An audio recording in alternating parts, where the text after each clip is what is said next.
Hello and welcome to my kitchen. My name is Cheri and today we are going to be making some Band-Aid cookies. And I'm going to show you just how easy it is because today is Super Simple Saturday. But before I get started, if this is your first time here, you love food, fun, and crazy Halloween recipes, hit the subscribe button as well as the notification bell and check the description below.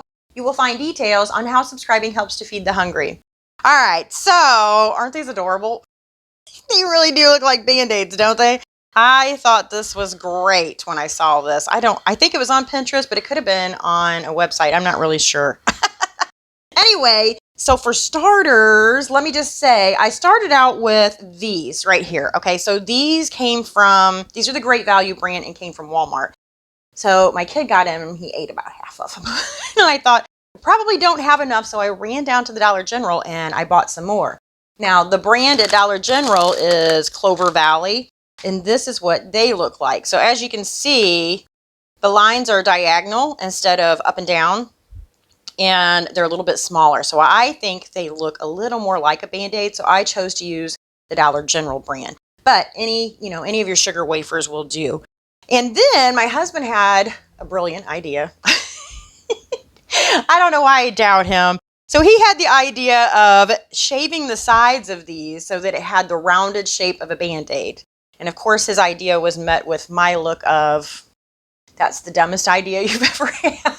But I'll get out my little zester just so I can show you what a bad idea that is. And turns out it actually it worked. So I don't know why I doubt him. I have seen a group of grown men try to figure out and solve a problem collectively for 15, 20 minutes unsuccessfully and watch my husband walk up and say, why don't you guys try this? And boom, problem solved. So he really is brilliant sometimes. So I don't know why I doubt him, but it is a good idea. So here's how I did it. This is just a little zester that I'm using, and I just kind of ran it along the edges and just shaped it into like a Band-Aid shape, and then flipped it to the other side.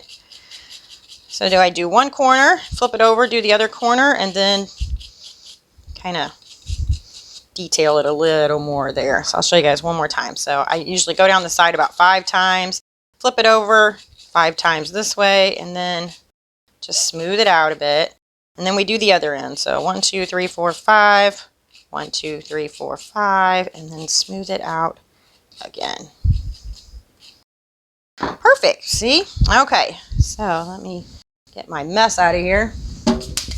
And then we're going to take a little bit of cream cheese. And we're going to spread it right in the middle.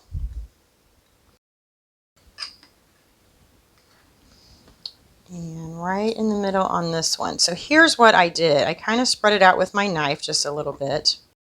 It doesn't take a whole lot at all. And then to get it smooth looking, because it doesn't look very smooth there, does it? I took one of these little scrapers. So Pampered Chef sells these.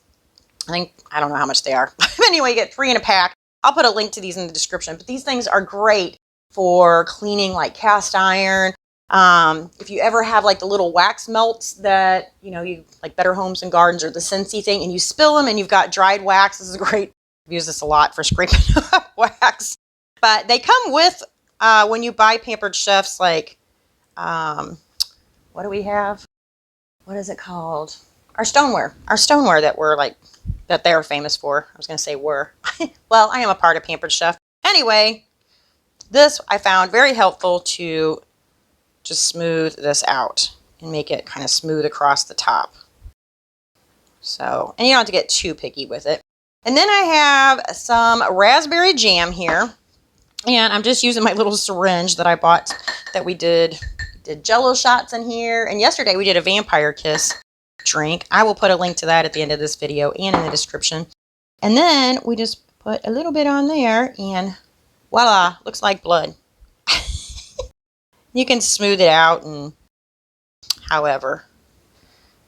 Look at that. I better photograph these quick because I just made these and you might want, now I'm noticing, see how it's starting to crack just a little bit on here? Actually, it's not cracking. I guess it's just settling down into the little wells of the cookie. So, no, it is cracking. It is. Look at the cream cheese right there. So you may want to do this last minute. So I'm going to hurry up and finish this up so I can photograph these before they're all cracked. Anyway, that was super cute, right?